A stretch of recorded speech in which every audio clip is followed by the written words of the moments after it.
Listen to the Vibes. Welcome, everyone, to another episode of Listen to the Vibes. I'm very happy to welcome back returning guest, Victoria Pelletier, and she has a new book coming out. So we're going to learn about that and just catch up and see what's going on. So, Victoria, tell us what's up with you. Thanks for having me back. I'm very happy to be here. What's happening with me? Oh gosh, it's been crazy busy in the lead up to, as you shared, my second book of this year that's coming out, and so my publishers have me, out doing lots of these conversations and marketing it to my network. I'm really excited about it, but it's just also in general been busy all around with clients and life. And it comes out in September. Yeah, September 10th it's released. All right. And from my understanding, it's about leadership and culture. That's right. It's called The Power of Whole Human Leadership, which is my phrase around what I think is required to be successful in leadership now, which is around recognizing not only we are whole humans as leaders, but we're leading whole humans. And there's just a very different expectation, I think, for how we need to lead successfully versus what I came into the workforce and my parents would have experienced. In terms of that command and control approach, no questions asked, and just do what I say kind of thing. And so I've been in leadership for a very long time. It makes me feel very old, but my first leadership role was at age 14. I was the assistant manager of the shoe store I worked at in high school. And I've just seen in these, 30 plus years since then, an evolution in myself that I needed to learn to show up differently, but really just expectations of the team, the workforce in general, changing substantially. So to be successful in business and successful as a leader, I think we need to adapt our leadership styles. I noticed that a lot of the leaders they forget that they had to be a good follower in the beginning. Sometimes you need to listen to your subordinates. Maybe they know something that you're not seeing. I know for me, working in the water department, the guy that's working in the hole, he can see what's going on, whereas whoever's standing up at the top might not see. And they think, oh, well, we've done it this way 100 times. It's always worked. Okay, well, maybe you're not seeing the full picture. Something might be hindering you from doing it the same old way. Well, I'm assuming that's kind of what you're getting at. Yeah, there's a bunch of components to being an effective whole human leader, and one of them is exactly as you're talking about. They need to listen, and even just to recognize that, like we bring different things to the table in working together. Yes, there's a hierarchy, but to your point, it's in some cases it's been so long since we were on the front lines that we need to listen to those who understand, who are there to see maybe the new challenges with old tools or old processes that are happening. So that is a very big part of it, is taking time to listen. Other elements of it for me are, I refer to some sort of key things specifically. I think there's a need to understand the whole person. And this comes with conversation and building really trusted relationships with people, but doing it from a place of actual care and compassion. It comes across as false for people who try and ask these questions. And I felt that in some of the workplaces I've worked in. I think people felt it was the right thing to ask questions about your family or the weekend or whatever. And I wasn't sure they ever really wanted to hear the responses. So there needs to first be like a real desire to be that kind of leader and to build real relationships with people, again, because you care. Then in doing that, it's getting to know that, the person that you're working with, everything from different work experiences that they've had. I find recruiters, incredibly myopic in that they tend to look for, the square peg in a square hole versus the round hole. And so don't look at the benefits that can come from bringing people to the workforce with really diverse everything, not just the diversity we think about more traditionally when we talk about gender or sexuality, race, religion, all those things, but the diversity that comes from living in different places, from working in maybe tangentially related, but not the same industries. And so understanding that about individuals, the skills that they have, and their desire to evolve and change, and particularly with where like the evolution of work is going. Think about, the world of, Gen AI. What is that doing in automation to the work that remains that doesn't get automated? So understanding skills for today, propensity to learn, the desire and where people want to go. Not everyone wants to climb the corporate ladder, and that is cool, but making them, as good at the thing that they want to be doing. So that's one element of it. Others are around how we communicate, being transparent to the extent that we can. As leaders, sure, there's things we can't always disclose to our team, but being as transparent and sometimes as we can. And sometimes it is actually just acknowledging, I cannot share this right now. Here's what I can tell you, and I commit to come back to you later. Being vulnerable, I think, is a big part of that. And that makes many people uncomfortable. Me too. That was one of the things I needed to learn to lean into. It made me uncomfortable. And authenticity would be another one. And that one's just it's kind of an abused term. And sometimes people say, well, I'm just being my authentic myself. And that's like they're being a jerk in terms of, and that's not what I mean. I just mean we are who we are. There's an acknowledgement of that, how we engage. Some of that comes with the vulnerability and sharing stories. And again, this isn't, when I entered the workforce, this certainly, I didn't work for any leader that, showed many of, what I'm talking about now. But I think there's much more of an expectation to have elements of that with the people we're working with today. And the customers are changing. Absolutely.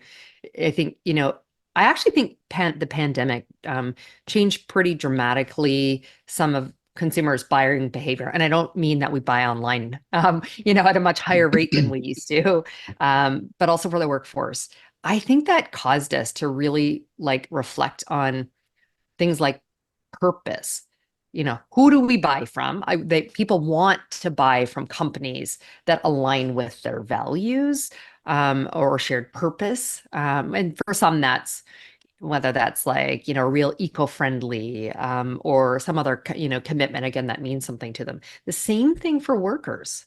And so it's understanding, and I feel like so many companies are so focused on the customer brand, and that message to them, but that really reflects on the employer brand and desirability for people to want to work with those companies. And so there was, I hate the headlines, but they grabbed a lot of media attention. The Great Resignation, quiet quitting, and that was just, again, this groundswell of employees saying, I'm not going to do this and for that person or that organization anymore. And so I think that demanded for businesses and leaders to start to do things much differently. You brought up something a moment ago, AI. How much is that affecting not only morale, but just business in general? Oh, it's huge. And I've spent many years working and leading technology, or technology focused companies, such as the likes of IBM, being, one I worked for a number of years. And so at the heart of it, we're seeing all companies trying to figure out how to embed it in the right places within their business, even very recently. So we saw a contraction in the last year for management consulting companies, as just unsure of what's happening with our rates and potential recessions and all those kinds of things. So there was a pullback in the last quarter alone. You'll see some of the largest management consulting firms seeing a significant return to some of those numbers and growth, and they're attributing it all to AI. Companies are trying to bring in experts in the space. There's not enough skill, so they're buying it from third parties to help them figure out, what do I do? What does this mean? And even just how the expectations of customers. You think of like, we all want to be able to like, or I say we all, I will speak for the royal we, and I fall into that category. I don't want to pick up the phone and call customer service for the companies I engage with. I want to chat.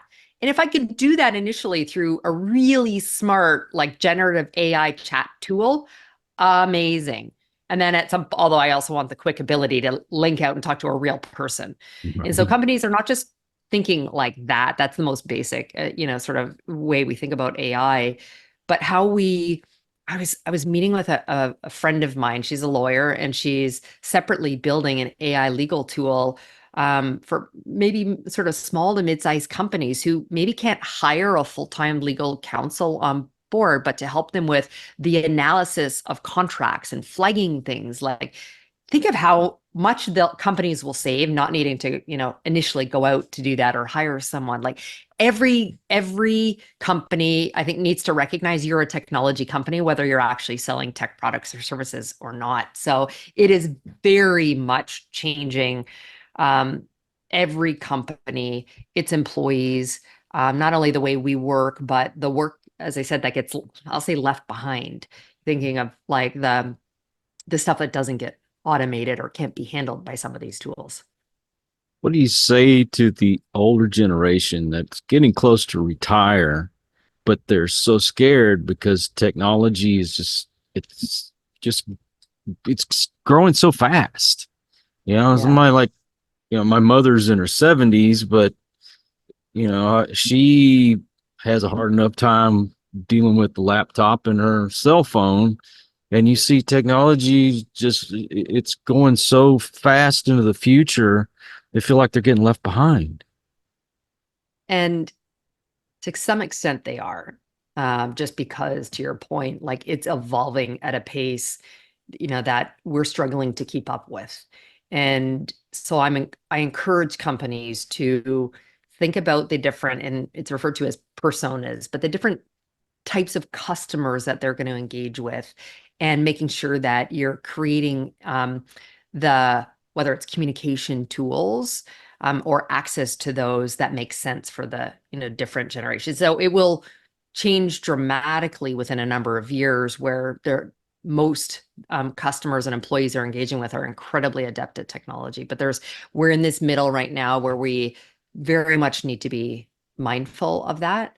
And so I see the newer generation who grew up with technology. And I saw this really like funny post that I think I reshared yesterday or early this morning today, talking about like Gen Xers, which I fall into that category, needed, and it was talking about music and how we went from, and I was quite young, but like records to cassette tapes to MP3s to now we have to pay for a subscription so just like my kids never had to experience that. Like, so it's like, it's very, very different for these different generations. And I also think they're used to, I think the current generations, maybe not your mom's, who's probably already retired, or that one that's just getting ready to, isn't as comfortable with some of this change.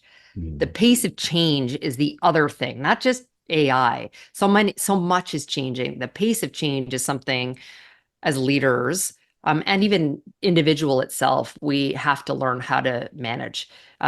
There was significant resistance, but now, like, even from a skills perspective, they said the shelf life of like skills is short. It is shortening, less than 2 years now. So you have to constantly be really reskilling yourself to address all of the transformation and change that's coming our way. Remember growing up when I was a young teenager, that's when they first introduced the PC. And we only knew people that had a lot of money that had a computer at home. We thought, man, we'll never have a computer because I can't afford it. And now you have to basically have one or you can't do business. And then you see the older folks, older than my mom, that they're the customers that they're going, hey, I'm left behind. I don't want to go to Walmart and scan my own items. I still want somebody to check out that. My wife has to help her mom to order groceries and do all that online shopping and stuff. And I feel bad for them. You know, what's things going to look like when we're their age? Are we going to be able to keep up with it? I hope so. Don't you? I don't know. I I don't think my children are going to be like help. Sadly, great relationship with each of them, but I'm pretty sure they're not going to be like helping me out and coming along and buying groceries with me. Um, yeah, you don't know what the future has. We never thought we'd see what we see now. I mean, the cell phone, we thought that was a Star Trek thing, you know? That's right. That's right. Then they came out I'm with so that brick. Yeah, well, I had one of those. I Did remember. I you? mean, they were so huge. So yeah, even just the evolution of like the phones to, I mean, you talk about computer, like these are computers in our hands now, right? So just that I'm waiting for, I watched the Jetsons, the cartoon, when I was growing up. And so I know they have like flying vehicles now. I live in Miami and the traffic here is horrible. I moved here from New York. The traffic there was horrible. So I'm waiting for, that kind of to come where I can we've got flying cars to get me places and I don't need to go what's only 10 miles. I need to like plan for an hour or more because of traffic. That will be an exciting one. Well, they'll have those devices. You just push the button and it materializes you from one place to another. Yes, yeah, the Star Trek, exactly. Star Trek one for sure. So when in September does your book come out? Comes out September 10th. We're recording on August 8th. And in a couple of days, I'm going to sort of have like a broad pre-order available. It's on my website now, but pre-order from the places that most people want to order from, like Amazon or whatnot, and in the different formats. So I don't know about you, but for me now, one of the evolutions or change in technology I've adapted to is the fact that I consume most of my content audibly now. Oh, So it'd be a rarity for me to order a physical book anymore. And I even have a Kindle, like an e-reader, a Kindle. I don't even use that. It's almost all like, on audiobooks. So that was one of the first things I did as soon as the manuscript of the book was complete and edited, and I knew it wasn't changing, was getting the studio, and I'll use, air quotes for that because the studio was I made a makeshift studio in my home. My husband was terribly upset because I took our walk-in closet with the insulated noise-proof paneling to sit in there and go in for like 1 to 2 hours a day until it was all completed. oh, wow. My mom loves her Kindle. I will say that. And she loves the fact that she can get as many books as she wants on that thing. Me, I still like the physical copy in my hands. But I that's just agree me. with you. There's something I actually, prior to like downsizing for the first time, like homes a number of years ago, I actually had a room that was like a library. For me, like the tangibility of page turning and the smell of books, I love. I love. So when I first went from that to a Kindle, like it was tough. But to now like just be able to wherever I'm at, I'm at the gym, I go from like listening to my news and other podcasts to then flipping onto an audiobook and maybe getting through a chapter while I'm there. It's Mm. great. So, what is your website? It's victoria-peltier.com.